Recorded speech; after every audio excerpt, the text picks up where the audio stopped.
Programme میں ذکر گزشتہ ہفتے دوحہ میں حماس کی قیادت کو اسرائیل کی جانب سے نشانہ بنائے جانے کے تناظر میں آج OIC کے ہنگامی سربراہی اجلاس کا، جس میں وزیر اعظم شہباز شریف کے ساتھ ساتھ سعودی ولی عہد محمد بن سلمان سمیت 50 سے زائد ممالک کی قیادت شریک ہوئی۔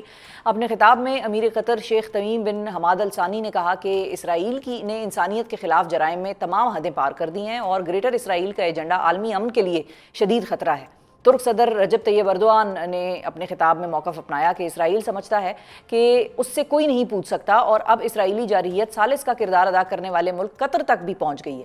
اس سے قبل وزیر خارجہ اسحاق ڈار ایک پلیٹ فارم پر اسرائیلی جارحیت کو روکنے کے لیے عرب اسلامی ٹاسک فورس بنانے کی تجویز بھی دے چکے ہیں۔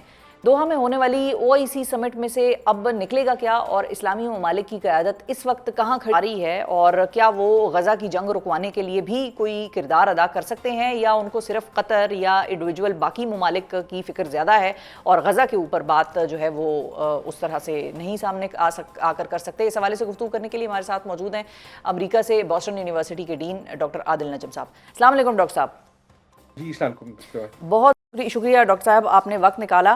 سب سے پہلے تو یہ بتائیے کہ ہم ایک طرف دیکھتے ہیں کہ اسرائیل کی جارحیت غزہ میں مسلسل جاری و ساری ہے پچھلے 2-2.5 سال سے، اور وہاں پر چاہے اس قسم کا کوئی اجلاس ہوا ہو یا نہ ہوا ہو، اس جارحیت کو رکوایا نہیں جا سکا مسلمان ممالک کی جانب سے، کم از کم اگر ہم دیکھیں، اور وہاں پر کسی طور پر کوئی پریشر گروپ بھی نہیں بنایا جا سکا، کسی طور پر ان کو کسی بھی طریقے سے انڈر پریشر نہیں ڈالا جا سکا۔ تو یہ جو دوحہ کے اوپر یہ حملہ اسرائیلی جارحیت دکھائی گئی پچھلے ہفتے، اور اس کے بعد اب فوری طور پر ہنگامی بنیادوں پر OIC کا اجلاس بلانا، اسلامک سمٹ کانفرنس کرنا اور سارے 50 ممالک کے سربراہان کو بلا لینا کہ بھئی ہم جمع ہو رہے ہیں، اس سے کوئی نکلے گا آؤٹ کم؟ کیا آبجیکٹیو ہے، سمجھ میں آیا آپ کو کچھ؟ دیکھیں، آؤٹ کم نکلے نہ نکلے ہونا تو اہم بھی ہے اور ضروری بھی تھا۔ اور دیکھیں نا، کسی کی جب دکھ ہوتا ہے تو پھر جو اس کے دوست ہوتے ہیں وہ آ کے تعزیت کرتے ہیں اور آ کے اس کی ڈھارس بندھاتے ہیں، تو ایک لیول تو وہ ہے نا اس کا۔ اور وہ اس سے پہلے بھی ہوا، ہمارے وزیر اعظم بھی گئے، آپ نے دوسرے ممالک کی بھی گئے کہ انہوں نے قطر سے جا کے یکجہتی کی اپنی جو ہے اظہار۔ اب سوال یہ ہے کہ یہ اس یکجہتی کے اظہار سے یا تعزیت سے آگے کچھ نکل سکتا ہے یا نہیں نکل سکتا، چاہے وہ اس میٹنگ میں نکلے یا اس کی وجہ سے نکلے۔ سو یہ اہم ہو سکتی ہے، لیکن اس وقت ہم نہیں کہہ سکتے کہ اہم ہے یا نہیں ہے۔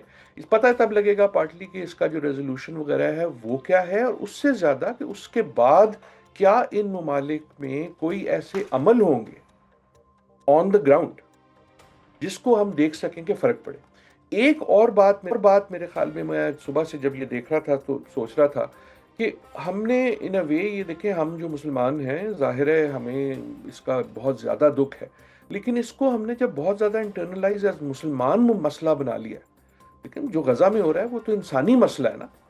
فار ایگزامپل، اگر اس میٹنگ میں فرانس کے وزیر اعظم بھی بیٹھے ہوتے یا برطانیہ کے وزیر اعظم بھی بیٹھے ہوتے as guest of OIC، suddenly messaging فرق ہو جاتی۔ آئی ڈونٹ نو کہ وہ ان سے کہا گیا یا نہیں کہا گیا، لیکن میں ایک طرح سے تجویز دے رہا ہوں، اور ہمیں اب یہ پھر موقع ملے گا ایک ہفتے میں یونائٹڈ نیشنز میں، آپ دیکھیں گے نا وہ سارے جو آتے ہیں صدور ہر سال، وہ ہوگا۔ وی ول ہیو دیٹ اپرچونٹی۔ سو اس قسم کی چیزیں اگر اس میٹنگ سے نکلتی ہیں کہ یہ جو ممالک ہیں، یہ سوائے اس کے، دیکھیں ایک میں مشکل سی بات ہے لیکن کرنا چاہوں گا کہ سوال صرف یہ نہیں ہے کہ قطر پہ کیا ہوا پچھلے ہفتے، سوال تو یہ ہے کہ جو قیامت ڈھائی گئی پچھلے سالوں سے، مہینوں سے، اور پھر آپ کہہ سکتے ہیں 70 سال سے غزہ میں اور فلسطین میں، اس کے بارے میں کوئی موومنٹ ہوگی یا نہیں ہوگی، رائٹ؟ بالکل، دیٹ از وہ پیمانہ ہے جس پہ ہمیں اس کو ٹیسٹ کرنا ہے۔ ایسا نہیں ہے کہ ان ممالک کے پاس کوئی چارہ نہیں ہے، کچھ کرنے کو ہے نہیں۔ لیکن ڈاکٹر صاحب یہاں پر ایک اور بات بھی آتی ہے نا، یہاں پر جو آپ نے پوائنٹ اٹھایا وہ پوائنٹ تو اس لیے ان کے لیے اہم نہیں لگتا کہ اگر اس قسم کی کوئی چیز ہونی ہوتی تو پھر مطلب ہوتی ہی اس وجہ سے کہ بھئی فلسطین میں آج تم لوگوں نے اتنے سینکڑوں بچوں پر حملہ کر کے مارا تو ہم سارے اکٹھے ہوئے ہیں اور اب ہم کریں گے اسلامک سمٹ۔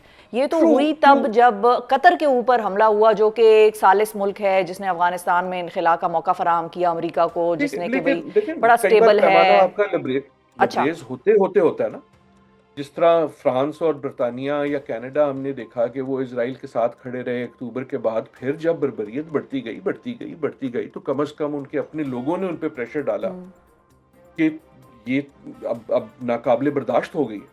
سو صرف یہ کہ پہلے نہیں ہوا، which is a great tragedy, does not mean کہ آئندہ بھی نہیں ہوگا. میرے خیال میں ان ممالک کو اس وقت جو ہے تمام میں یہ بھی سوچ ہوگی کہ میں یہ کہیں اور بھی اس دن کہہ رہا تھا کہ ان کی نظر جو ہے نا صرف اسرائیل پہ نہیں ہونی چاہیے. میں I will come to that, but Nepal پہ بھی ہونی چاہیے. Why am I seeing Nepal? دیکھیں نیپال میں جو اس وقت انارکی ہے, ریولیوشن کوئی نہیں ہے. وہ اس لیے ہے کہ جب عوام, یا بنگلہ دیش میں جو پہلا تھا, جب لوگ اخ جاتے ہیں, جب ان کا برداشت کا پیمانہ لبریز ہو جاتا ہے, تو پھر حکمرانوں کی بھی آتی ہے. آپ اگر یہ جو قطر میں ہوا, وہ صرف یہ تو نہیں ہوا کہ قطر میں کسی پہ اٹیک ہو گیا. جہاں اٹیک ہوا اس کی اگلی گلی میں کوئی قطری بھی رہتا تھا نا, اس سے 2 گلی چھوڑ کے عرب ہی رہتے تھے نا. اگر آپ سوچیں کہ ہمارا غم و غصہ کتنا ہے, تو ایجپٹ میں نہیں ہوگا, جارڈن میں نہیں ہوگا, یو اے ای میں نہیں ہوگا, سعودی عربیہ میں نہیں ہوگا. تو میرے خیال میں ان سب کے ذہن میں یہ ساری باتیں ہوں گی. ٹھیک ہے کہ یہ جو ہے just past behaviour is not the only indication of the future one. ایک مجھے گزارش کرنے کی اجازت دیجیے, اسرائیل نے تو آلریڈی اعلان کر دیا کہ they do not take this seriously. ہاں جی بالکل اسٹیٹمنٹ آئی ہے اس سے بھی, آئی کین بیٹ یو کہ while this meeting is happening, نہ غزہ میں بمباری کم ہوئی ہے, نہ قتل و غارت کم ہوا ہے, نہ قیامت. اور صرف غزہ نہیں, اب تو ویسٹ بینک پہ بھی آپ کو نظر رکھنی چاہیے. ترکی کے جو صدر جو وہ ہے اردوغان صاحب, وہ انہوں نے بالکل صحیح کہا. اٹ از کلیئر کہ Netanyahu has no interest in peace. ہاں جی. اچھا, 2 چیزیں بڑی امپورٹنٹ کی ہیں. ایک یہ کہ نیتن یاہو کا کوئی انٹرسٹ نہیں ہے پیس کا, ان کا انٹرسٹ یہ ہے کہ فائنل سولوشن لایا جائے. دوسری انہوں نے بات کی اکنامک سینکشنز کی بار بار, اور انہوں نے کہا کہ ہمارے پاس ہیں ٹولز. اب اگر یہ 2 چیزیں آپ ملا کے سوچیں تو کیا یہ کر سکتی ہے؟ ایک جملے میں میں ختم کروں گا اس بات کو. What they can do is to apply pressure not just on Israel, لیکن جو اسرائیل کے سپانسرز ہیں انکلوڈنگ دا یو ایس. میں یو ایس پہ آنا چاہ رہی تھی ڈاکٹر صاحب, کہ یو ایس کا جو ایک ڈبل سا رول ہے, ڈوئل رول, آپ کس طرح سے دیکھ رہے ہیں؟ کہ ایک طرف مارکو روبیو تو یہ کہتے ہیں کہ ٹرمپ صاحب جو ہیں ہمارے صدر صاحب, وہ تو بڑے نالا ہیں, اور ان کو تو یہ حملہ کسی طور پر اسرائیل کا قطر کے اوپر پسند نہیں آیا, اور وہ تو اس کے بڑے اس چیز کے خلاف ہیں.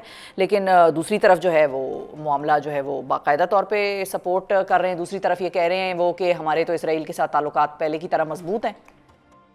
دیکھیں عجیب لگے گی بات, لیکن میرے خیال میں دونوں سٹیٹمنٹس درست ہیں. اچھا, آئی تھنک کہ ٹرمپ جو ہے وہ آنیسٹلی اریٹیٹڈ ہے. ٹھیک ہے, یعنی کہ دے آر گڈ فرینڈز, لیکن ہی ڈیڈنٹ سپورٹ دس. ہاں, یہ اٹیک ہی کوڈنٹ سپورٹ. وہ پرو پیلسٹائن نہیں ہے, لیکن ہی وڈ ہیو پریفرڈ کہ نیتن یاہو اس حد تک نہیں جا رہا. اس وقت تو میرے خیال میں ٹرمپ جو ہے وہ نیتن یاہو کے پراکسی ہے نا. جو انفلوئنس ہے وہ اسرائیل ٹو وہ Netanyahu to Trump follow کرتا ہے, ٹرمپ ٹو نیتن یاہو نہیں فلو کرتا. سو آئی تھنک وہ جو کہہ رہے ہیں وہ بات صحیح ہے. لیکن ایک اور چیز یہ ہے کہ امریکہ اور ٹرمپ میں بھی تو فرق ہے نا. آئی ایم کنونسڈ, امریکہ کو خبر بھی تھی, اور شاید امریکہ بحیثیت اسٹیٹ نے شے بھی دی ہو آپ کے جو امریکہ کے سفیر ہیں اسرائیل میں, وہ اسرائیل کے زیادہ سفیر ہیں, امریکہ کے کم ہیں. ان کی اگر آپ بات سنیں تو وہ نیتن یاہو کی بات کو ریپیٹ کر رہے ہیں, ٹرمپ کی بات کو نہیں ریپیٹ کر رہے. تو کہنے کا مقصد یہ ہے کہ اس وقت دنیا بھی تو بکھری ہوئی ہے نا. لیکن دیٹ از ویئر یہ جو ممالک ہیں, اگر آپ ان کو ایڈ کریں, صرف گلف کے ممالک کو ایڈ کر لیں, ان کی جو ملٹری سپینڈنگ ہے وہ اسرائیل سے کہیں زیادہ ہے, وہ بڑے بڑے یورپین ملکوں سے زیادہ ہے. تو یہ جو سارے جہاز خریدتے ہیں, میں یہ نہیں کہہ رہا کہ جنگ صرف شروع کرنا ہی حل ہے. صحیح ہے, بالکل ٹھیک ہے. they have clout, they have economic clout. Economic cloud کا مطلب ہم نے تیل کی سیاست دیکھی تھی کئی دہائیوں پہلے, لیکن اس کی کئی اور شکلیں بھی ہو سکتی ہیں. وہ شکل یہ نہیں ہے کہ یار اس کمپنی کو نہ استعمال کرو, اس کو نہ کرو, ہم ادھر سے تم لوگوں کو کہتے ہیں کہ تم مت خریدو. لیکن جو اسٹیٹ کی اکنامک پاور ہے, جو ان کی انویسٹمنٹس ہیں, جو وہ بانڈ خریدتے ہیں, جو سینکشنز آپ لگا سکتے ہیں, اگر امریکہ لگا سکتا ہے تو دوسرے بھی لگا سکتے ہیں نا, جو انڈائریکٹلی شاید امریکہ پہ سینکشن لگانی ہو. پوائنٹ میرا یہ ہے کہ اگر آپ نے اسرائیل کو انفلوئنس کرنا ہے, you have to influence those who can influence Israel.